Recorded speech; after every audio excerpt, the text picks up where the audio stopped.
Hello, everyone. Dr. Victoria Scribo here, speaking to you from the Seeds of Transformation Healing Center in Wareham, Massachusetts. It's time for the Taroscopes again. This will be the Taroscopes for the sign of Virgo. That's Virgo Sun, Virgo Moon, and Virgo Rising for the month of July 2023. Before we get to the tarot reading, let's talk about the scope part of the Taroscope. And that's the astrology of July. Now, July is pretty active for Mercury. You are a Mercury ruled sign, and when Mercury is active, then of course you are active as well. You are an earth sign, you're a mutable earth sign. So of all the earth signs, you're the most reasonable and the most willing to change. And of course, Virgo is all about making the adjustments necessary to perfect something. One of the challenges with Virgo, however, is to think that you're not perfect enough. So you generally err on the side of perfectionism. Give yourself a break. Plus, it's the summer, right? So it's supposed to be vacation time. So you can give yourself a little bit more of a break. Let's take a look at the astrology. Mercury, your ruling planet, will spend time in Cancer and in Leo for you. While it's in Cancer, Virgo,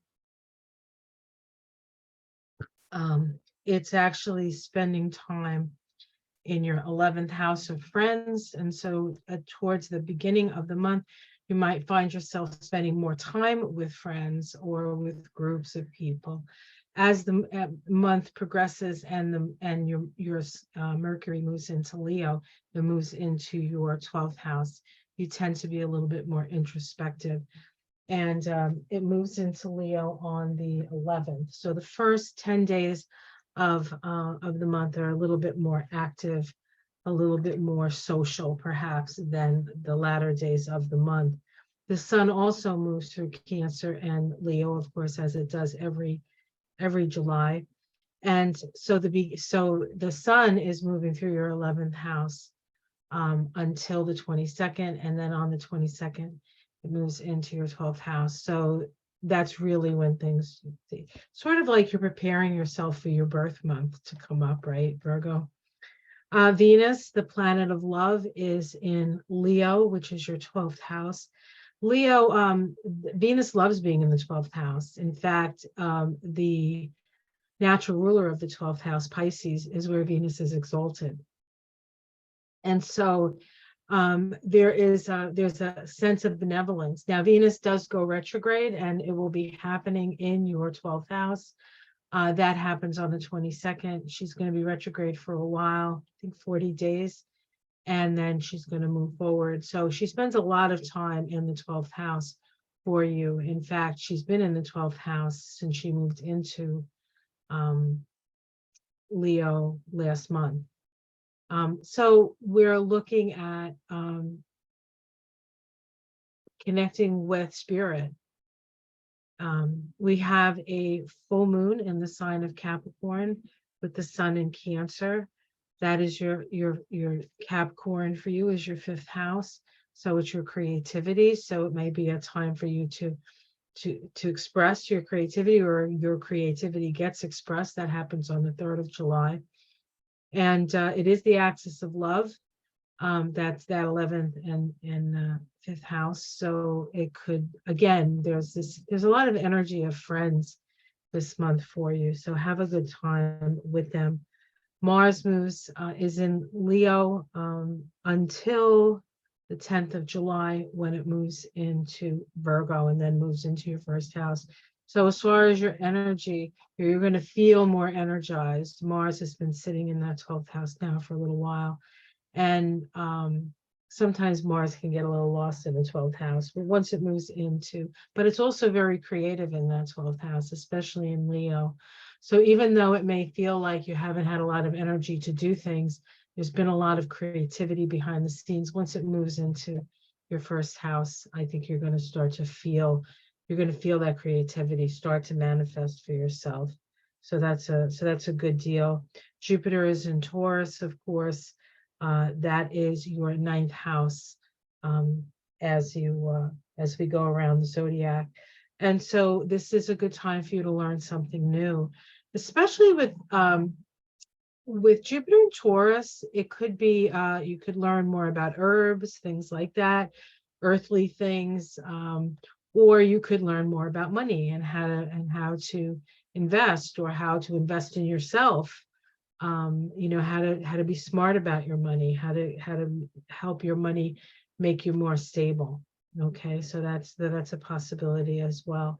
Mercury does make a sextile to both Jupiter and Uranus this month. Jupiter on the 1st, Uranus on the 7th. Sextiles open the lines of communication. Jupiter is about learning and expansion. Uranus is also really about learning and expansion, but we expand beyond the parameters of Saturn. So it's a real sort of like, sort of a download, right? A download from your higher self. That's on the 7th. We also have a square of Mercury, your ruling planet, to both Jupiter and Uranus. That happens later in the month. You have the square to Jupiter on the 17th and the square to Uranus on the 23rd. The square to Uranus is the more disruptive square. The square to Jupiter tends to make you take on a little bit too much, perhaps. And on that day that Mercury squares Jupiter, we also have a new moon in Cancer. And so this is a time to plant seeds for new goals, perhaps, because we're talking about the 11th house, or new adventures with your friends. You don't have to the adventures immediately. You can wait until, say, things get out of your 12th house and you might feel a little bit more like having fun. But you certainly can plant the seeds for that. And Venus, the planet of love, goes retrograde. Did I mention that? It's in Leo, so it's in that 12th house. I did mention that. We also have a nodal shift this month. This is a big deal. It's always a big deal when the nodes shift. That's happening on the 18th. The nodes will be moving into Aries and Aries and Libra. So it's a little less intense than it was when it was in Scorpio, South Node in Scorpio, North Node in Taurus. So it's almost like things are happening, but they're not actually directly necessarily happening to you. Now, that's just a general thing. It's not, written in stone, really. But it's not going to feel the same because your sign doesn't interact with the nodes as clearly or as easily as it did when they were in Scorpio and Taurus. And then on the 28th, we have Pluto, which just moved back into Capricorn. You felt that. Now, Pluto's been in Capricorn for a long time and has been trining your Virgo. So there's been a lot of power and a lot of transformation, and the transformation has been, I won't want to say easy because it never is, but it could be hard. It could have been harder. Let's put it that way. Pluto now in Capricorn will be squaring the nodes that are moving into Aries and Libra, and the resolution node for the square is the South Node in Libra. And so we'll all be evaluating our relationships and whether they empower us or they disempower us. And so we'll all be making some pretty intense relationship decisions over the next 18 months or so. So not just for you. Mars, as I said, goes into your sign on 20th of July. Saturn makes an opposition to Mars in Libra. In fact, Saturn is opposite about 7 degrees of Virgo. So we're looking at probably like the end.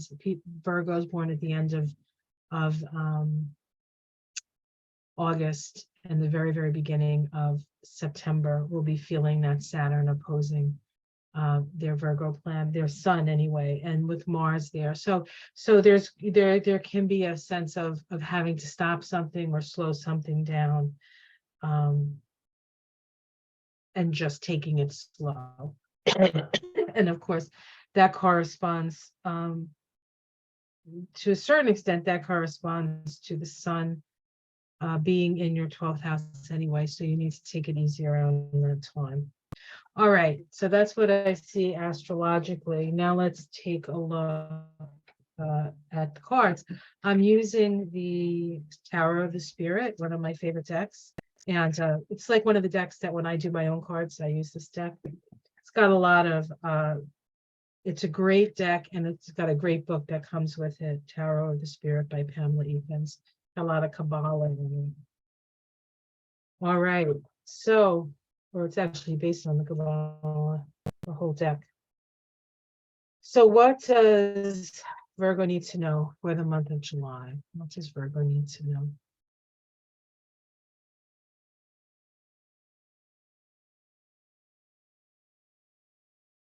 Virgo rules the intestines,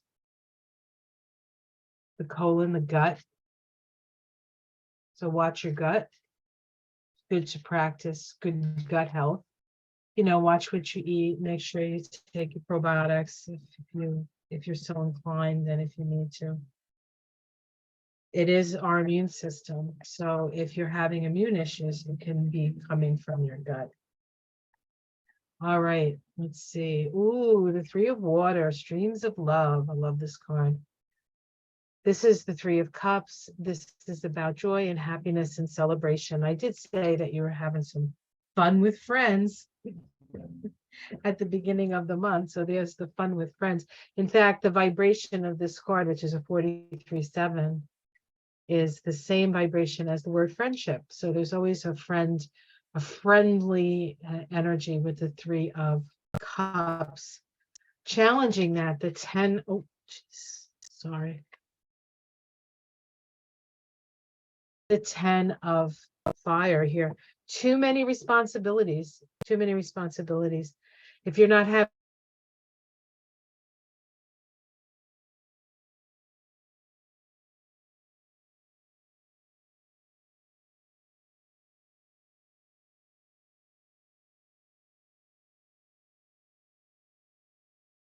and it helps you to organize your mind, but you don't want it to be so organized that you get caught up in the fear and you don't allow change to happen. Okay, so it's a delicate balance between allowing the energy of change to sort of move through your life, but still sort of keeping your head about you, keeping your head about you. In the past, we have the Mother of Water. This is the Mother of Cups or the Queen of Cups.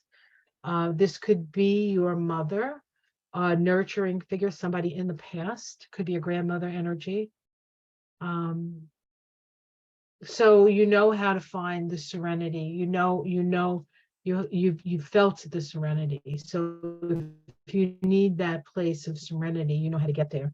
Let's see what's in the sky. Ah, the Six of Pentacles, beauty, beauty. So this is about balancing work and pleasure, balancing the books, being compensated for what you've done, the work that you've done. It's a beautiful card to have up there. Spirit reminding us that life is beautiful and that it's here to enjoy the immediate future.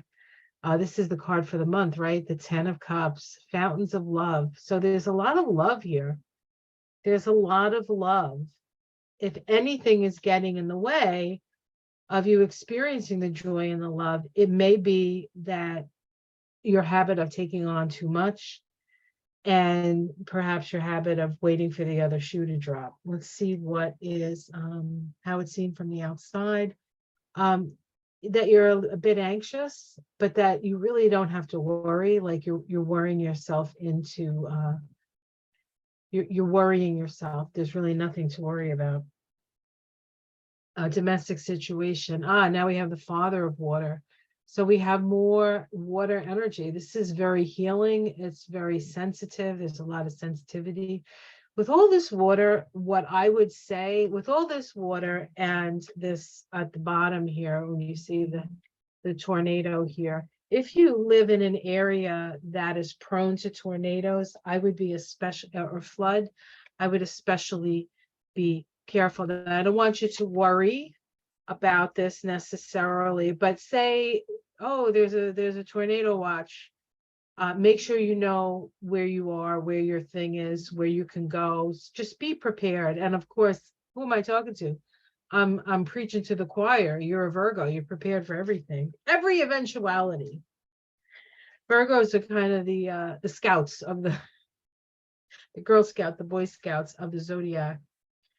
Hopes and fears, the 8 of water, having to walk away from something you've put a lot of energy into. That's a fear. I think that's a fear of the moon card. So this is storm. This can be emotional storms. This can be emotional storms. So, or it can be actual storms. So there's a storm warning. There's a storm warning here. But generally good stuff. Let's look underneath it. We have resurrection, or the judgment card. This is about understanding that we are all one. There's unity here, that we are ascending from duality into unity. And Gabriel is blowing his horn to let us know that. The 2 of Wands. So this is being at a crossroads or being in some sort of stalemate. The 7 of Tongues. So don't do anything just because other people are saying it. It has to come from you. It has to come from you. Everybody has an opinion here. Everybody has an opinion about what you need. What's your next step? What's your next step? You have to trust spirit. Trust spirit above all people in your life.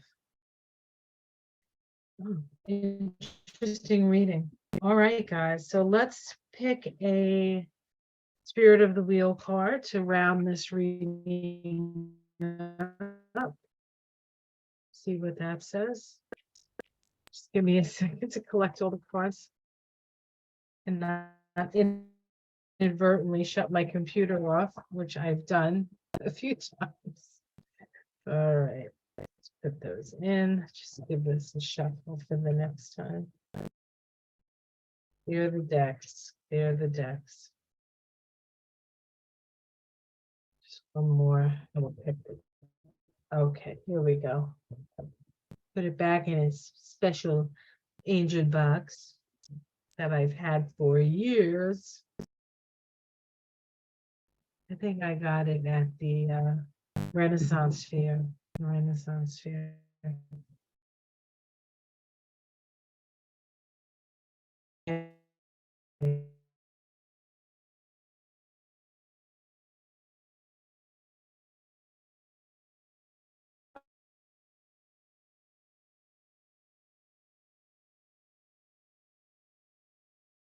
I'm shoveling good.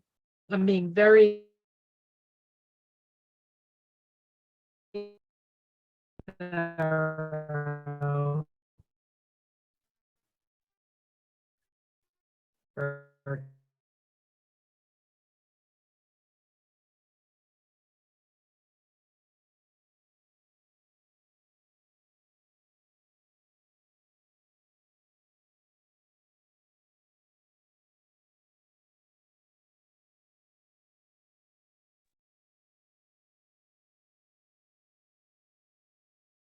okay. Sorry about that. Hopefully you heard the end of that.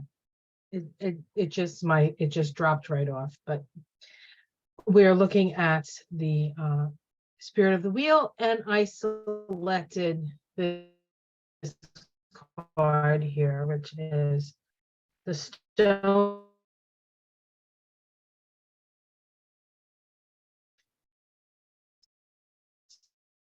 of Self. Inner power, true self, and doubts about your abilities. We are all born with a purpose and opportunities to fulfill it. Recognize that your true power comes from your discovering and using your potential to make a positive contribution in the world. The Stone of Self card calls on you to share your gifts with others. We sometimes lose sight of our gifts because of life circumstances, fear, negative thoughts, or criticism. Nurture your strengths. Recognize and appreciate what you can do when you are aligned with your true self. This is when you are meant, this is where you are meant to be. So look beyond yourself and your fears, broaden your horizons, and seize the opportunities to help make a difference in the world. And this is your prayer. Help me, Great Spirit, to see beyond my own needs to that of all my relations and the world. Guide me to claim my true power by developing and sharing my gifts with others in loving manner. We couldn't do it without you, Virgo. We couldn't do it without you. All right. So have yourself a wonderful month. Like and subscribe if you want. If you'd like a reading with me, there are links below. But until next month, have a wonderful month, and I'll see you again in August for your Tarot Scopes in August. Take care, everyone. Namaste.